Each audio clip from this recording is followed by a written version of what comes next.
Vous avez peut-être très bien recruté, mais est-ce que vous savez bien accueillir vos nouveaux collaborateurs? Bonjour. Hein. Ah, attention, il y a des erreurs à pas commettre. On n'a qu'une occasion de faire une bonne première impression. Ah, c'est parti, il va falloir aussi assurer sur l'accueil d'un nouvel arrivant. Je me présente, je m'appelle Julien Chawat-Goss et j'ai créé JCG Coaching. Je vous accompagne sur des thématiques de management, leadership, communication, développement personnel dans le monde du travail. Et je suis ravi voilà, de vous accueillir sur cette chaîne.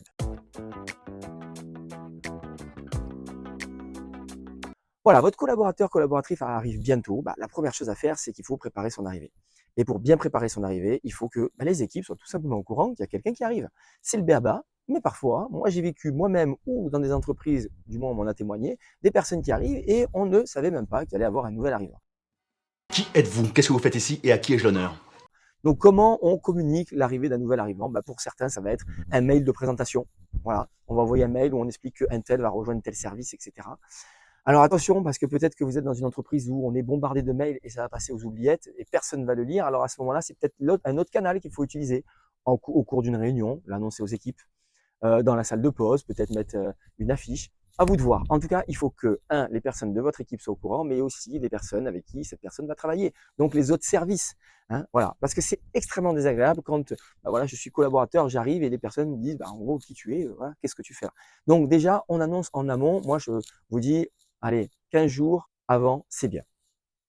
La personne arrive le jour J, ça y est, alors là, il faut que vous soyez disponible. Il faut que vous soyez présent pour bien l'accueillir. C'est embêtant si vous, manager, vous n'êtes pas présent. Moi, je vous conseille de décaler l'arrivée. Lundi, vous avez un déplacement, dites-lui d'arriver mardi. Il vaut mieux que vous soyez là pour l'accueillir.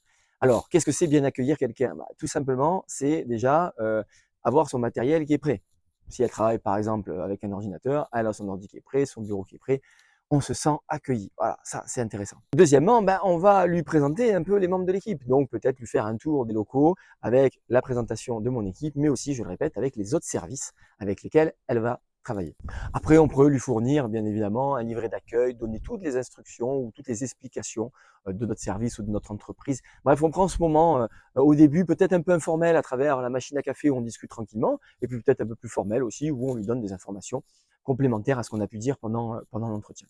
C'est parti, sa première journée commence, à vous d'y avoir bien évidemment réfléchi en amont, on n'est pas en train d'improviser. Qu'est-ce que je vais lui donner à cette personne? Est-ce qu'elle va être accompagnée par un tuteur qui va la faire monter en compétence sur cette première journée? Est-ce qu'elle va m'accompagner et je vais lui montrer des choses? Est-ce que je vais lui donner des tâches faciles à faire pour lesquelles elle pourra se débrouiller sur la première journée? À vous de voir, ça dépend évidemment des métiers. Mais en gros, moi, mon conseil, c'est que tout ça, ça se réfléchit. On ne fait pas au doigt mouillé comme ça à peu près. À la fin de la première journée, pour moi, c'est indispensable. Vous devez faire un point. Vous devez faire un point, comment s'est passée ta première journée. C'est vraiment important voilà, de savoir comment la personne a vécu cette première journée. Un peu comme, vous savez, l'entretien annuel où on va dézoomer sur qu'est-ce qui s'est passé sur l'année écoulée. Et ben là, c'est la même chose. On va dézoomer, petit dézoom, en quelque sorte, sur cette première journée, comment ça s'est passé pour toi. La semaine continue et je vous invite à faire un point en fin de première semaine. Pareil, on dézoome. Comment s'est passée ta première semaine? Soyez attentifs, accordez du temps à vos nouveaux arrivants. Attention, par contre, le piège, c'est que si vous leur accordez peut-être trop de temps, qu'ils ne pensent pas que ce temps accordé est votre rythme habituel. Je m'explique. Au début, peut-être qu'on est davantage présent, hein, on va être présent à ce niveau-là, par exemple, mais c'est le temps que la personne trouve son autonomie. Après, le niveau correct de présence, ça serait peut-être un peu plus bas. Donc attention à ce qu'elles ne se disent pas, tiens, mon manager, je peux venir le voir toutes les 10 minutes de façon classique. Non, là, je lui explique bien que j'attends d'elle qu'elle monte en compétence et que, évidemment, pour ça, je vais l'accompagner moi aussi. Donc, c'est important aussi assez rapidement de challenger la personne, attention, de façon bienveillante, il ne faut pas lui mettre la pression, mais lui dire tranquillement, voilà, ce que j'attends de toi au bout de un mois, etc. D'accord? Donc ça, c'est des conversations aussi que vous devez avoir pour qu'elle puisse avoir un objectif. Mais un objectif, je répète, pas stressant, mais plutôt excitant et qu'elle ait un cap. Les sportifs de haut niveau, ils se donnent toujours un objectif, un cap. Ok, je dois aller là-bas. Ils n'y vont pas comme ça un peu au hasard. Ben là, c'est un peu la même chose. Donc à vous aussi de bien réfléchir, peut-être à l'expérience que vous avez de précédentes personnes recrutées. Vous savez qu'au bout de 2 semaines, on peut attendre ça d'eux. Au bout de 3 semaines, ça, etc., etc. Une petite Astuce que j'avais bien aimé d'un manager pour accueillir un collaborateur, il avait mis tout simplement sur papier, il avait écrit une liste de choses que bah, voilà, tu peux faire. Donc tu as le droit de, alors je vous donne des exemples qui me reviennent, tu as le droit de t'isoler dans ton bureau et pas de répondre systématiquement à tes mails. Tu as le droit de ne pas tout savoir, tu as le droit de dire non si tu es occupé, tu as le droit d'aller discuter pour prendre un café ou un thé si tu préfères, tu as le droit de travailler debout, etc., etc. Vous voyez, en fait, des règles qui peuvent mettre à l'aise une personne qui vient d'arriver en se disant, bah ouais, j'ai aussi le droit de dire je ne sais pas tout de suite, repasse dans 5 minutes. Des règles de bon fonctionnement, voilà, pour mettre à l'aise la personne. Des petites astuces comme ça. Voilà, votre collaborateur, je répète, vous avez anticipé premièrement en prévenant les équipes, deuxièmement en l'accueillant la première journée avec le matériel nécessaire, en lui faisant connaître un peu les personnes avec qui elle va travailler, etc. Vous avez fait un point à la fin de la première journée, à la fin de la première semaine. Je vous invite aussi à faire au bout de quelques mois, peut-être 2 mois, 3 mois, pas plus, ce qu'on appelle un rapport d'étonnement. Alors peut-être que certains connaissent, d'autres pas. Vous en trouverez assez facilement sur Internet. À défaut, moi, je peux vous en procurer. Il suffit que vous m'envoyez un petit message et je vous en envoie. Qu'est-ce qu'un rapport d'étonnement? Bah, comme son nom l'indique, on va faire en quelque sorte le point sur ce qui a étonné ou pas ce nouvel arrivant. Donc il y a différents critères, à vous de voir ce que vous pouvez mettre, mais le grand classique c'est comment s'est passé ton accueil, est-ce que tu penses que les moyens que tu as permettent de faire ton travail, est-ce que tu trouves que la communication est bonne dans l'équipe ou dans l'entreprise, est-ce que tu as des choses à dire pour améliorer voilà, notre communication ou notre efficacité, notre productivité, peu importe, voyez. Donc différents critères.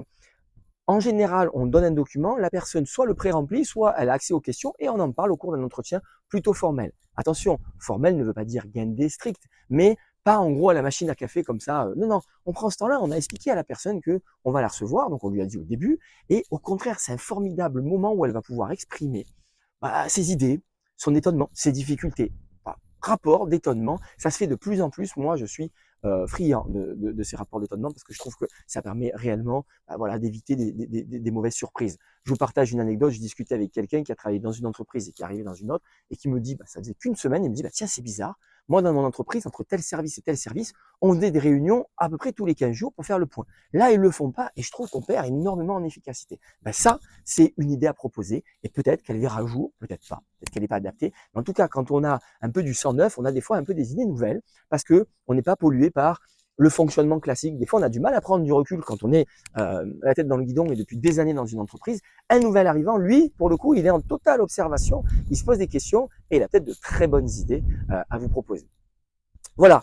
N'oubliez pas, l'accueil, c'est vraiment important. Vous avez peut-être réussi votre recrutement en recrutant une personne qui est super et qui donnera satisfaction. Attention, parce que si vous ratez les débuts, ça peut avoir un impact, ça peut créer du stress, la personne peut partir et ça serait dommage. Donc on est vraiment sur le b.a.-ba, on est presque en quelque sorte sur du respect, accueillir quelqu'un, être présent pour cette personne, lui montrer de l'intérêt. Dans la méthode, pourquoi pas, que celle que je viens de vous proposer. Allez, je vous souhaite en tout cas de beaux accueils.